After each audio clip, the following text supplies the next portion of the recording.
तो मेरे चैनल पे आप लोगों का स्वागत है।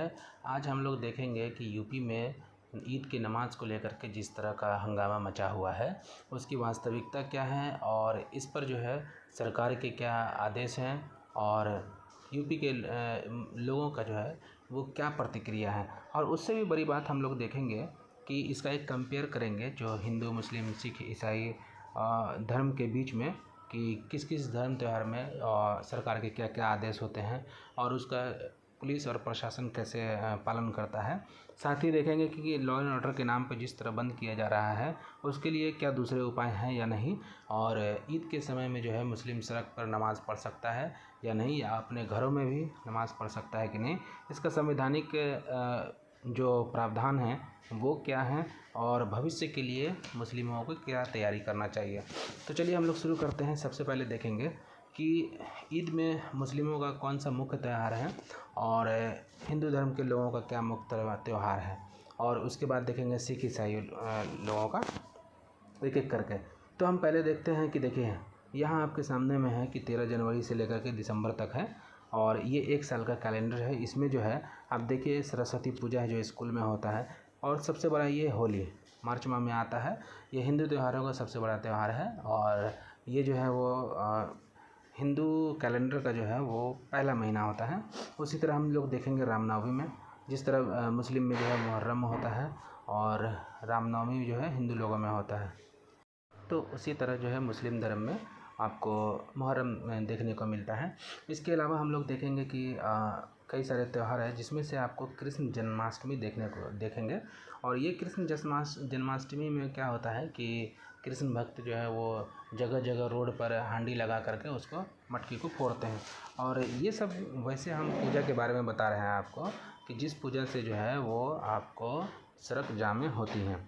उसके अलावा जो है आप गणेश चतुर्थी पे देख सकते हैं, और जैसा कि महाराष्ट्र में होता है इसके बारे में आगे चर्चा करेंगे।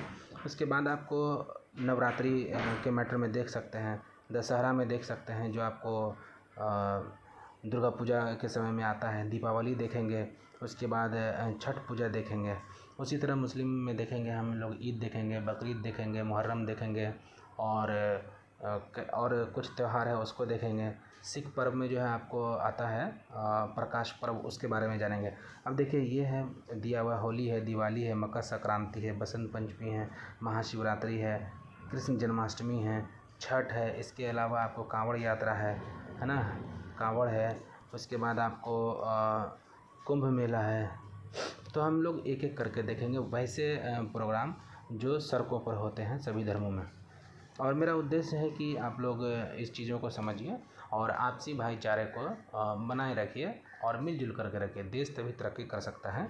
और इसमें जो है जिस तरह से मीडिया आपको सरकार के मैसेज को गलत तरीके से पेश करती है और विवाद बना देती है, उससे बचना चाहिए। अब देखेंगे पहले देखिए कृष्ण जन्माष्टमी है। ये कृष्ण जन्माष्टमी जानते हैं कि कृष्ण भक्त जो है वो सड़कों पर और गली गली में, चौराहे में जो है वो हाइट पर आपको हांडी जो है वो माखन हांडी लगाए बांधे रहते हैं और उसे फोड़ा जाता है ग्रुप में, है ना। इस दिन बंद रहता है। देखिए इस तरह का होता है प्रोग्राम जो सड़कों पर होता है। ये जो दिखाया जा रहा है ये रोड है और ये घर है, तो इसका मतलब ये रोड पे ही होता है। एक है रथ यात्रा। रथ यात्रा जो बहुत ही प्रसिद्ध है, ये आपको उड़ीसा में है। और ये देखिए यहाँ नेपाल श्रीलंका बोला जा रहा है, जो पुरी में, देखिए ये पुरी में है त्यौहार है रथ यात्रा, जिसको जगन्नाथ यात्रा भी हम लोग बोलते हैं। ये जगन्नाथ यात्रा तो पूरे रोड में ही होता है। ये देखिए रोड पे ही निकाला जा रहा है। उसके अलावा ये जगन्नाथ यात्रा का आप पिक्चर देख सकते हैं, ये भी रोड पे ही निकला हुआ है और ये एक दिनों का जनरली होता है। और इस बार 2024 में जो है 2 दिन का हुआ था, जो कई सालों के बाद आया था। तो ये जो है जब ये रोड पे होता है तो जाहिर सी बात है कि आपको जो है कई घंटों, या हम मुझे लगता है कि 24 घंटा से ज़्यादा तक जो है वो रोड ब्लॉक रहता है।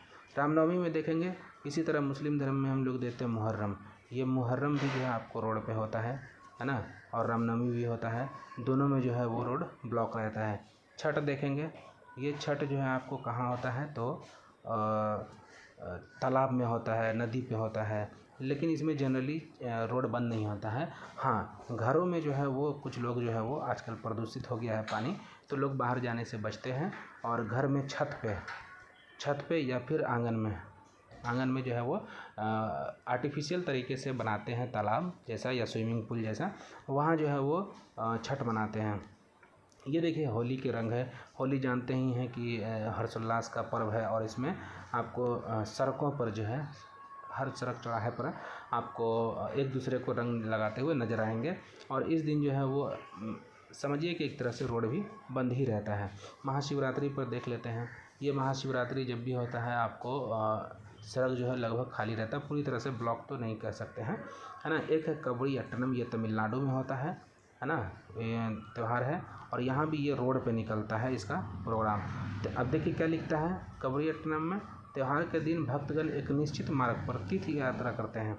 इसका मतलब क्या हुआ कि यदि कोई व्यक्ति, कोई अगर भक्त आपको एक तीर्थ यात्रा पर है निश्चित मार्ग में, तो वो रास्ता बंद किया जाएगा परिवहन के लिए। इसके बाद हम लोग देखेंगे, एक है कि आपको कुंभ मेला है, जो इसमें आगे बात करेंगे।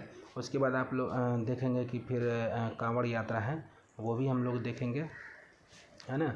दीपावली देखेंगे कि दीपावली में क्या होता है, और इसमें सुप्रीम कोर्ट का क्या आदेश है, और पुलिस और प्रशासन का क्या उसमें शिथिलता बढ़ता गया है।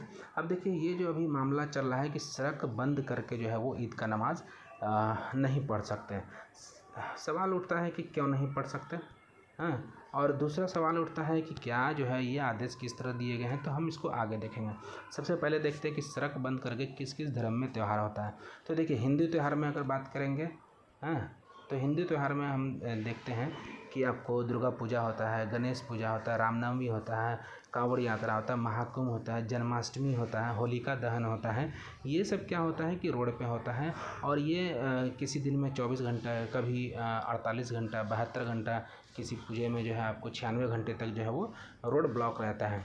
तो इससे जो है वो दूसरे धर्म के लोगों को कोई दिक्कत नहीं होता है। दूसरा हम देखेंगे कि हिंदू त्यौहार में पूजा पंडाल जो है वो रोड पर ही लगाया जाता है ना। और उसके बाद देखेंगे अगर मुस्लिम त्यौहार में देखेंगे तो ईद का नमाज जो है रोड पे पढ़ा जाता है, बकरीद का भी नमाज रोड पे लोग पढ़ते हैं, मुहर्रम तो रोड पे खेलते ही है।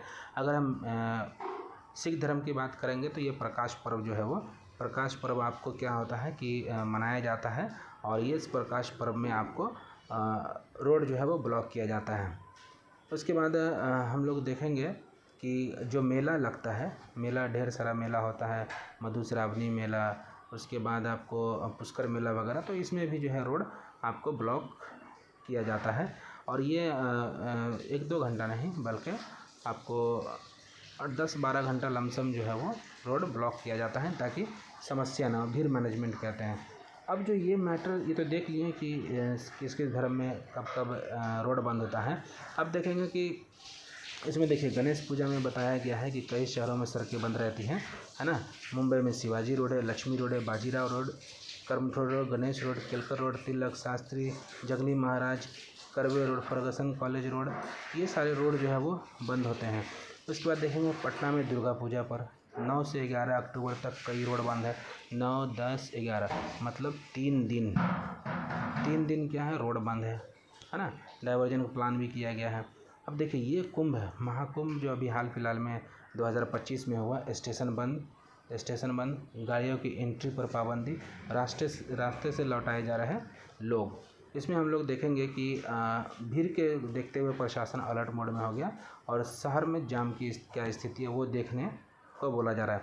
अब ये देखिए ये जो है वो रोड बंद किया गया ताकि यहाँ मैक्सिमम लोग आ सकें, है ना। ये देखिए यहाँ इस भीड़ को देख करके आपको लग जाएगा कि यहाँ ट्रैफिक जो है वो आना जाना पूरी तरह से बंद है। इसको भी आप देख करके कह सकते हैं कि हाँ यहाँ भी ट्रैफिक आपको आना जाना बंद है।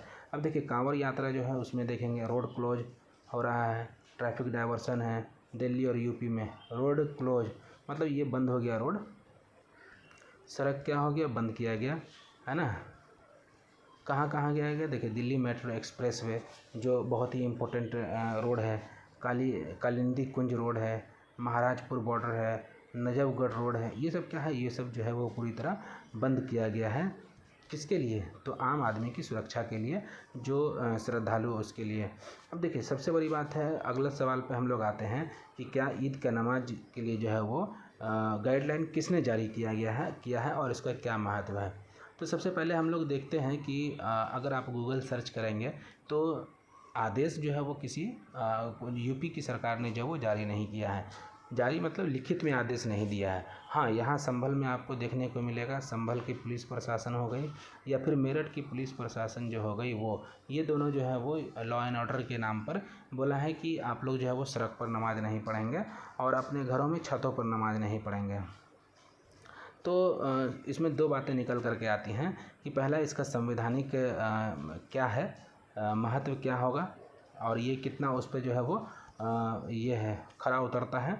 और दूसरा जो है वो हम लोग देखेंगे कि क्या लॉ एंड ऑर्डर जो है वो पूरी तरह से संवैधानिक अधिकार को बंद कर ख़त्म करके किया जा सकता है या दूसरे उपाय भी हैं। तो हम लोग देखते हैं कि देखिए एक तो यूपी सरकार का कोई लिखित आदेश नहीं है और संभल में और मेरठ में जो दिया गया आदेश वो भी आपको मौखिक आदेश है ना। तो उसका भी हम लोग एनालिसिस करेंगे। अब सबसे पहले देखते हैं कि लॉ एंड ऑर्डर पे जो है वो क्या धार्मिक कार्यक्रम बंद कराकर ही किया जा सकता है या कोई दूसरा उपाय है। तो देखिए दूसरा उपाय हमारे पास क्या है लॉ एंड ऑर्डर को करने के लिए। उसके लिए हम क्या कर सकते हैं कि आपको जितना भी सीसीटीवी कैमरेज हैं और ड्रोन कैमरा है उसका जो है हम लोग बेहतर तरीके से इस्तेमाल कर सकते हैं। और इससे जो क्या है कि हम धार्मिक कार्यक्रम भी हो जाएगा पूरी तरीके से और उसके बाद जो है सीसीटीवी और ड्रोन से जो है वो लॉ एंड ऑर्डर भी मेंटेन होगा। इसमें पुलिस प्रशासन को ज़्यादा मेहनत करना पड़ेगा। तो पुलिस प्रशासन क्या चुनती है कि हम सस्ता आसान तरीका चुनें। क्यों? क्योंकि जो है वो ज़्यादा मेहनत करना ना पड़े और काम भी मेरा आसानी से निकल जाए। लेकिन अगर लेकिन आप मूल अधिकार को जो है वो ध्यान में रख करके करना चाहिए, जो कि इसके आधार पे लगता है कि कहीं ना कहीं वो उसके कमी देखने को मिल रहा है। उसके बाद हम लोग देखें कुछ लोग का कहना है कि जिस तरह संभल के सीओ साहब ने कहा था कि होली पर मुस्लिम घर में रहें, तो अब हिंदू भाई को भी आदेश जारी करना चाहिए कि ईद पर हिंदुओं को घर में रहना चाहिए, है ना। तो इस तरह के जो है वो कमेंट वगैरह देखने सुनने को मिलता है जो कि सही नहीं है और आप विरोध कर सकते हैं और ये आपका जो है संवैधानिक अधिकार है तो उसी दायरे में किया गया है। अगला हम लोग एक तो ये समझ गए हैं कि गाइडलाइन किसने जारी किया है, तो यूपी सरकार ने नहीं किया है बल्कि संभल और मेरठ की पुलिस प्रशासन ने जो है वो मौखिक रूप से आदेश जारी किए हैं। इसका कोई लिखित आदेश ना तो न्यूज़ चैनल पे दिखाया जा रहा, ना ही गूगल पे मिल रहा है और इससे आप लोग खुद भी सर्च कर सकते हैं। उसके बाद ये जो है लॉ एंड ऑर्डर के नाम पे किया जाना है, तो लॉ एंड ऑर्डर को जो है हम कई दूसरे तरीके से भी उसको संभाल सकते हैं। सीसीटीवी हो गया, पुलिस फ्लैग हो गया, वीडियो रिकॉर्डिंग हो गया, ड्रोन रिकॉर्डिंग हो गया, इस सब के माध्यम से किया जा सकता है। उसके बाद हम लोग देखेंगे कि क्या घर में छत पर जो है धार्मिक कार्यक्रम नहीं किया जा सकता, ये हो गया हमारा। और उसके बाद जो है मुस्लिम को ईद का नमाज कहाँ पढ़ना चाहिए, सड़क या मस्जिद या ईदगाह में, है ना। तो ये हम देखेंगे कि कहाँ पढ़ना चाहिए। देखिए सबसे पहले हम लोग देखते हैं कि मुस्लिम के लिए जो है वो ईद का नमाज कई जगह होता है। पहला होता है मस्जिद में, है ना, नहीं सॉरी, पहला होता है हमारा ईदगाह में होगा, उसके बाद मस्जिद में होगा, फिर उसके बाद होगा आपका सड़क पर अगर जगह नहीं है तो। हाँ, लेकिन क्या है कि रोड ब्लॉक होता है, तो हम लोगों ने देखा कि रोड जो है वो कई तरीके से कई धर्मों में रोड ब्लॉक होता है। ये सब आपको रोड ब्लॉक का ही एग्जाम्पल है ना। तो क्या है, पहली प्राथमिकता क्या होना चाहिए मुस्लिम धर्म के लोगों को कि जो है वो अपने नमाज जो है वो ईद का नमाज ईदगाह पर पढ़े। दूसरा क्या होगा कि यदि ईदगाह दूर हो तब भी वो लोग जो है वो ईदगाह में जाएं, है ना, ईदगाह में जाएं। ईदगाह में जाएंगे, वहाँ कई लोगों से वो मिलना जुलना होगा, भाईचारा और बढ़ेगा। तीसरा उपाय क्या है कि यदि ईदगाह नहीं है तो मस्जिद में आप नमाज़ पढ़ें जो आपके घर के आसपास है ना। पुलिस प्रशासन की बातों को जो है वो माने, है ना। कोशिश करें कि सबसे पहले उस बातों पर अमल करें। हमारे पास ऑप्शन है तो हम क्यों पुलिस प्रशासन से, सरकार से जो है वो लड़ झगड़ करके हम कुछ करें। इससे अच्छा है कि हम सरकार से, पुलिस प्रशासन से मिलजुल करके रहें और साथ साथ रहें। समझदारी इसी में है। अगर मान लीजिए तीसरा हो गया कि मस्जिद में ईद का नमाज़ पढ़ें। अब यदि मस्जिद में ईद का नमाज़ पढ़ने के लिए जगह कम पड़ जाता है तो हम लोग घर में पढ़ेंगे, है ना। अब यहाँ पे भी जो है बोला गया कि घर में आप छत पे नहीं पढ़ सकते, तो हम लोग देखेंगे कि हम लोगों ने देखा कि रोड पे तो सड़क पे जो है वो आपको कई तरह के धार्मिक कार्यक्रम हुए। उसके बाद जो है वो आपको छत पर देखेंगे कि छठ में आपको छत पे भी कई लोग क्या बोलते हैं उसको बना करके जो आर्टिफिशियल स्विमिंग पूल या तालाब बना करके उसको पूजा करते हैं, अर्घ देते हैं, है ना। उसके बाद अगर यहाँ भी नहीं आएगा तो इसके लिए क्या करना चाहिए। देखिए सबसे बड़ी बात है कि हिंदू हो, मुस्लिम हो, सिख हो, ईसाई हो, बौद्ध हो, जैन हो, पारसी हो, सभी के लिए क्या है कि एक ही कानून है और कानून सबके लिए बराबर है ना। और संविधान आपको स्वतंत्रता देता है कि सभी धर्म को एक सीमा तक अपने अधिकार का संरक्षण अपने अधिकार को पाने के लिए और उसका संरक्षण आपका कोर्ट करेगा। अब देखिए सड़क पर अगर मना किया गया है तो सड़क पर जो है वो ईद का नमाज़ पढ़ने से बचें। और अगर यदि मजबूरी है आपको पढ़ना है, सबसे बड़ी इम्पोर्टेंट चीज़ है कि अगर आपके पास मजबूरी हो गई है, आज जगह नहीं है, ईदगाह नहीं है, मस्जिद नहीं है, तो क्या करेंगे कि आप सड़क को जो है को पूरी तरह जो है वो ब्लॉक करके नमाज ना पढ़ें, बल्कि सरकार के नहीं बल्कि पुलिस और प्रशासन के आदेश को मानते हुए आप आधे सड़क को जो है वो खुला रख करके नमाज़ पढ़ सकते हैं। लेकिन इसमें आपको क्या ध्यान रखना है, ध्यान यही रखना है कि आपको सीसीटीवी का जो है वो उपयोग करना है ताकि सारा कुछ रिकॉर्ड हो कि गलती किसके तरफ से हो रहा है ना। और अगर कोई गलती करने वाला व्यक्ति है तो उसकी पहचान की जा सके ताकि जो है वो लॉ एंड ऑर्डर की समस्या उत्पन्न ना हो। दूसरा हम लोग देखते हैं चूँकि सीसीटीवी क्या होता है बहुत ही महंगा आपको पड़ जाएगा, तो इसके लिए सबसे आसान उपाय है हमारे पास कि हम लोग जो है ड्रोन का इस्तेमाल करेंगे, है ना। आप लोग जो है वो क्या करें, ड्रोन का इस्तेमाल करें। ड्रोन का इस्तेमाल करेंगे तो ये सस्ता भी है ना। और किसी भी जो है वो हिंदू भाई से संपर्क करके आप ड्रोन रिकॉर्डिंग करा सकते हैं। लेकिन इसमें भी आपको ध्यान रखना है कि आप सोशल मीडिया को पर लाइव रहेंगे। फेसबुक हो गया, यूट्यूब हो गया, है ना, यूट्यूब हो गया, इंस्टा हुआ, और उसके बाद जो है वो आपको कई सारे ये हैं जैसे ट्विटर हो गया, इंस्टा हो गया, इस पर आप लाइव रहेंगे, है ना। लाइव रहने से क्या होगा, देखिए जब आप लाइव रहेंगे तो कोई भी व्यक्ति जो है वो आपके अधिकारों को जोर ज़बरदस्ती के साथ कम नहीं कर सकता है। तो इसके लिए ज़रूरी है कि आप उसको सोशल मीडिया पर लाइव रहें। अब आगे हम लोग देखेंगे, ये तो हमारा हो गया कि सरकार जो है वो मतलब कहाँ कहाँ ईद का नमाज़ पढ़ना चाहिए, है ना। ये हो गया ईद का नमाज़ कहाँ पढ़ना चाहिए, सड़क या मस्जिद या ईदगाह में, तो इसके बारे में हमने बताया। और यदि आप सड़क पर पढ़ते हैं नमाज़ तो सरकार पुलिस प्रशासन के आदेशों को मानिए, लेकिन आप जो है उसमें ऐसा भी कर सकते हैं कि आधे रास्ते को खुला रख सकते हैं, जैसा कि पुलिस प्रशासन चाहती है कि सड़क मार्ग जो है वो बंद ना हो। पुलिस प्रशासन यही चाहती है कि सड़क मार्ग हमारा पूरी तरह से बंद नहीं हो तो हम हाफ में क्या है, आधे में हाफ में जो है वो ट्रैफिक के लिए हम रास्ता रखेंगे ताकि ट्रैफिक को दिक्कत नहीं हो। देखिए कोई भी धर्म नहीं सिखाता है कि किसी दूसरे धर्म के लोगों को जो है वो दिक्कत हो, तो सबका जो है वो ख्याल रखना चाहिए, चाहे वो कोई भी धर्म है। तो धर्म में जो है हर व्यक्ति के जो है वो अधिकारों का संरक्षण किया गया। अब आगे देखते हैं कि भारतीय संविधान में धार्मिक स्वतंत्रता क्या है, ये सबसे इम्पोर्टेंट है। ये जानना क्यों ज़रूरी है आपको, तो इसके लिए देखेंगे कि धार्मिक स्वतंत्रता के अधिकार का जो है परिचय दिया गया भारतीय संविधान में एक मौलिक सिद्धांत है, मतलब मूलभूत सिद्धांत है। इसको सरकार के द्वारा या पुलिस प्रशासन के द्वारा बिल्कुल नहीं बदला जा सकता है। यदि ऐसा कोई बदलाव किया जाता है जो आपको बेसिक स्ट्रक्चर में परिवर्तन होता है, तो कोर्ट उसको क्या करेगी, उसको उस आदेश को, चाहे सरकार का आदेश हो, पुलिस प्रशासन का आदेश हो, उसको रद्द कर देगी। तो धर्मनिरपेक्षता और बहुलतावाद के प्रति दर्शाने के लिए संविधान के आर्टिकल 25 से 28 को व्यक्ति को धर्म को मानने, पालन करने, प्रचार करने की स्वतंत्रता की गारंटी देता है। गारंटी क्या हो गया, एक तरह की ऐसी गारंटी है जिसको उस गारंटी को की वैलिडिटी अनलिमिटेड होती है ना। भेदभाव को रोकता है धार्मिक स्वतंत्रता के अधिकार में, है ना।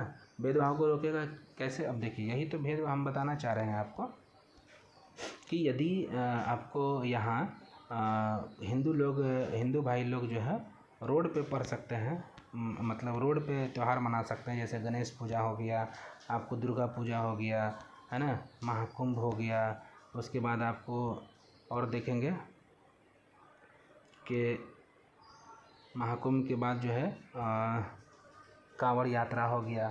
तो ये सब जो है आपको रोड पे हो जा रहा है। तो ये जो है वो आपको सरकार आपको एक तरह से भेदभाव नहीं करेगी और आपको भी मौका देगी। लेकिन मान लीजिए कहीं पे सेंसिटिव मैटर है कि वहाँ पे दंगे भड़क सकते हैं, वहाँ पे जो है वो पथराव हो सकता है, लॉ एंड ऑर्डर की समस्या हो सकती है, तो उसमें आपको जो है वो सहयोग करना चाहिए।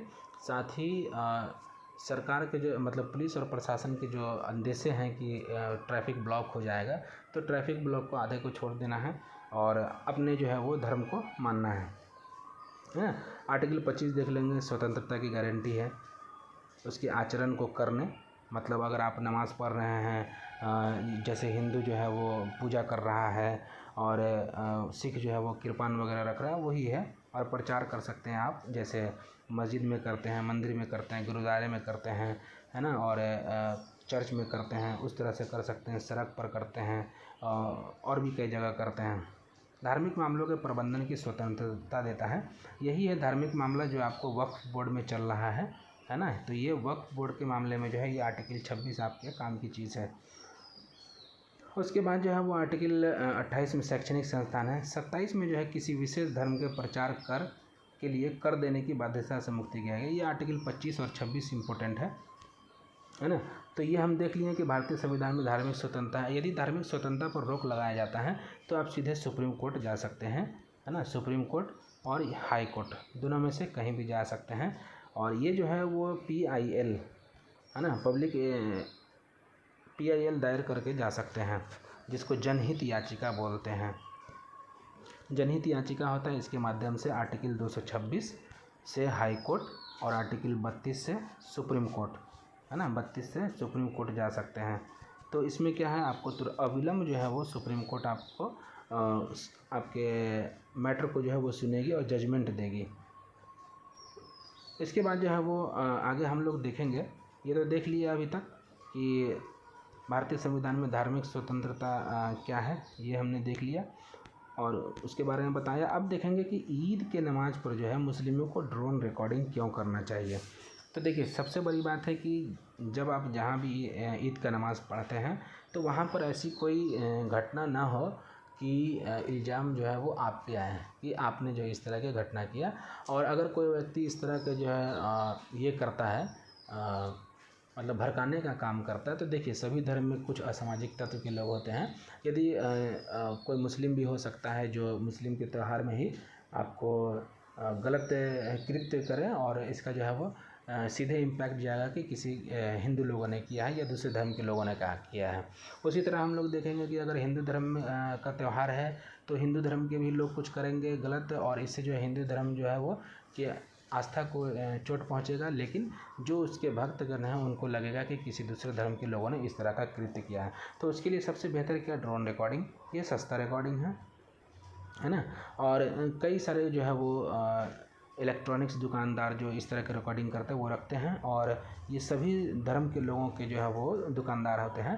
तो आप किसी भी धर्म के दुकानदार उसको ले सकते हैं। यदि कोई फ्री में दे रहा तो फ्री में ले सकते हैं, यदि जो सस्ता दे रहा आप उससे सस्ता खरीद सकते हैं। अब देखिए, दूसरा है कि भविष्य में ईद के लिए नमाज के लिए क्या तैयारी होना चाहिए। अभी सबसे बड़ा मैटर है यूपी में इस तरह का मैटर है कि आप सड़क पर नमाज नहीं पढ़ सकते, आप घर के छतों पर नहीं पढ़ सकते, है ना। आप ईदगाह में जा कर के पढ़िए या मस्जिद में पढ़िए। तो हमें क्या करना होगा, अब ईदगाह की तैयारी करनी होगी। आपको जो है वो भविष्य में अपने बच्चों के लिए ईदगाह बनाइए, है ना। हर मोहल्ले में जो है वो एक ईदगाह होनी ही चाहिए आप लोगों को, ताकि जो है वो भविष्य में इस तरह के झमेले ना हो। पुलिस प्रशासन के सामने भी जो है लॉ एंड ऑर्डर की समस्या नहीं हो, और आप भी जो है वो चिंता मुक्त होकर के इस तरह करें। अब देखिए, वक्फ बोर्ड का इसमें एक चीज़ और मेरे दिमाग में आया है कि वक्फ बोर्ड का जो है वो इसमें क्या रोल हो सकता है। तो देखिए, वक्फ बोर्ड के पास क्या कहा जाता है कि इसके पास ज़मीन जो है वो बहुत ज़्यादा है ना। कहा जाता है कि ज़मीन जो है वो खाली पड़ती हुई बहुत है। तो इस ज़मीन का कहाँ इस्तेमाल होगा। अभी तक देखिए, सबसे बड़ी बात है कि जितने भी वक्फ बोर्ड के हैं मेंबर हैं, वो मेंबर जो है वो कई सारे मुद्दों पर ध्यान नहीं देते हैं, क्योंकि उनका सीधा संवाद जो है वो मुस्लिम लोगों से डायरेक्ट नहीं है, इनडायरेक्ट है ना। तो वक्फ बोर्ड को क्या चाहिए कि वो जो है आपको ईदगाह बना करके दे, है ना। ईदगाह जहाँ जहाँ ज़मीन है वो ईदगाह बनाएं, उसकी घेराबंदी करें, है ना, घेराबंदी करें और इसके ताकि ये जो है सेफ रहे, है ना, कोई जो है वो उस ज़मीन को कब्जा नहीं करे। तो ये चीज़ होना चाहिए, वक्फ बोर्ड का रोल होना चाहिए। अब देखिए इससे पहले जो 2024 में जो है माननीय यूपी के मुख्यमंत्री माननीय योगी आदित्यनाथ जी का क्या बयान था। योगी आदित्य ने पिछले साल कहा था कि अगर मैं सड़क पर ईद के दिन नमाज़ पढ़ने पर नहीं रोक लगा सकता तो मुझे कोई अधिकार नहीं कि मैं थानों में जन्माष्टमी के पर्व को रोकूं, है ना। ये जो है वो इनका ये है क्या नाम है माननीय योगी आदित्यनाथ जी का। ये देखिए अगस्त 2017 का ये न्यूज़ है। इसके बाद हम लोग देखेंगे उत्तर प्रदेश के थानों में जन्माष्टमी उत्सव को लेकर के राज्य के मुख्यमंत्री योगी आदित्यनाथ ने बड़ा बयान दिया। कहा कि मैं सड़क पर ईद के दिन नमाज़ पढ़ने पर रोक नहीं लगा सकता, तो थानों में जन्माष्टमी का उत्सव रोकने का मुझे कोई अधिकार नहीं है। ये तो हो गया। अब हम लोग एक चीज़ और देखेंगे कि दीपावली पर जो है वो सुप्रीम कोर्ट का गाइडलाइन है कि आपको जो है पटाखे पर बैन लगाया गया है। उसके बाद 1 जनवरी को भी लगाया गया है। उसके बाद शादी विवाह में भी जो है प्रतिबंध लगाया गया इस तरह का कि आप पटाखा नहीं छोड़ेंगे, वायु जो है वो बहुत ख़राब हो जाता है। अब देखिए उसका कैसे इम्प्लीमेंटेशन करती है हमारी पुलिस। पटाखों को देखिए अभी जो एक पेपर में आया था कि पटाखों पर बैन का असर क्यों नहीं दिखा। दिवाली की आतिशबाजी पर सुप्रीम कोर्ट ने दिल्ली सरकार से मांगा था जवाब, है ना। क्यों मांगा था? क्योंकि प्रदूषण का स्तर जो है वो गंभीर हो गया था।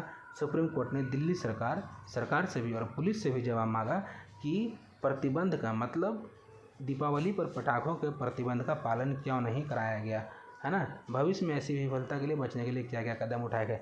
ये देखिए ये आपको इंडेक्स है, मतलब एयर क्वालिटी इंडेक्स कि जो कितना ही बढ़ा हुआ है। ये आम दिन में जो है वो आपको 189 एयर क्वालिटी इंडेक्स रहता है और दीपावली के दिन 363 जो बहुत हाई है ना। अब देखिए इसमें कहा जाता है कि कहा जा रहा है उत्तर प्रदेश के जो पहले के डीजीपी थे उन्होंने इस मैटर पे क्या किया। सुप्रीम कोर्ट के दिशा निर्देश जो वो वैकल्पिक नहीं होता है। मतलब क्या होता है कि जो अगर सुप्रीम कोर्ट ने जो कुछ कहा है वो अनिवार्य रूप से आपको लागू करना ही करना है और इसे लागू करने का काम देखेंगे इसमें। देखिए यहाँ इसमें क्या बोलता है, इसे लागू करने का जो है वो काम पुलिस का है, जो इच्छा शक्ति, सुपरविजन और चेकिंग न होने की वजह से नहीं हो पाया। और देखिए पूरी दिल्ली में जो है वो पटाखे जलाने वाले को सिर्फ 7 चालान हुए, है ना। और उसके खिलाफ जो है वो इसका ये है कि पुलिस की गंभीरता को इससे समझा जा सकता है कि पुलिस जो है वो अपने काम को किस तरह कर रही है। तो इसमें जो है वो कई सारे मैटर को मेरे द्वारा बताया गया है कि आपको जो है वो क्या क्या करना है और क्या नहीं करना है। तो देखिए ईद जो है वो क्या है, खुशी का दिन है। आप लोग जो है वो ईद को गम के दिन में नहीं बदलें। और पुलिस हमारे द्वारा जो इस वीडियो में कहा गया है साक्ष्य के आधार पे आप इसको जो है वो देख करके समझ सकते हैं कि आपको क्या करना है अथवा क्या नहीं। हाँ, लेकिन इतना एक बात ध्यान में रखना है कि जो कुछ भी करें आप अपने बच्चों को, अपने भविष्य को ध्यान में रखते हुए करें कि और पुलिस प्रशासन और राज्य आपका है, आप अपने राज्य को में शांति बनाए रखने में योगदान दें। साथ ही पुलिस प्रशासन भी आपका सहयोग करेगी। और जैसा कि आप सड़क को ब्लॉक करने के बारे में कहा गया कि न करें, तो उस आधे सड़क को आप छोड़ सकते हैं वहाँ ताकि ट्रैफिक आना जाना हो। साथ ही जो है इसमें देखिए आपको एक और चीज़ करने की ज़रूरत है कि आप लोगों को एक वकील की जो है वो टीम रखने की ज़रूरत है ताकि यदि किसी भी प्रकार की जो है वो समस्या आती है तो उस समस्या को आप निपटारा कर सकें इसके तौर पे कोर्ट के लेवल पे, है ना। तो हम लोगों ने अभी तक क्या क्या देखा है, आपको क्या क्या समझ में आया है। एक तो हम लोगों ने देखा कि कैसे जो है वो हिंदू धर्म में और कई दूसरे धर्म में जो है वो रोड ब्लॉक किया जाता है और कहाँ कहाँ किया जाता है, किस किस त्यौहार में किया गया। और हमने देखा है कि ईद नमाज गाइडलाइन किसने जारी किया, क्या महत्व है। तो सरकार ने तो जारी नहीं किया, पुलिस प्रशासन ने मौखिक दिया। मौखिक का कोई उतना ये नहीं रहता है, महत्व नहीं रहता जब तक कि लिखित आदेश नहीं हो, है ना। उसके बाद है मुस्लिम को ईद नमाज कहाँ पढ़ना चाहिए, हमने बताया है। भारतीय संविधान में क्या महत्व, ये सबसे ज़्यादा इम्पोर्टेंट है जो आपको हाई कोर्ट, सुप्रीम कोर्ट में जो है वो आपको आगे रखेगी। ईद के नमाज पर ड्रोन रिकॉर्डिंग मुस्लिम को क्यों करना चाहिए। भविष्य के लिए ईद का नमाज के लिए क्या तैयारी होनी चाहिए, इसमें वक्फ बोर्ड क्या रोल कर सकता है। देखिए वक्फ बोर्ड एक चीज़ और इसमें है वक्फ बोर्ड में कि आपके पास अगर ईदगाह नहीं है तो आप वक्फ बोर्ड को लिखें लेटर कि मेरे पास नहीं है, आप मुझे ज़मीन उपलब्ध कराएं और उसकी घेराबंदी करा करके दें। और इसमें जो है योगी आदित्यनाथ जी का देखे हैं कि उन्होंने क्या कहा था, ईद के दिन नमाज़ पढ़ने पर नहीं रोक लगा सकता सड़क पर, तो मुझे कोई अधिकार नहीं कि मैं थानों में भी जन्माष्टमी के पर्व को रोकूँ।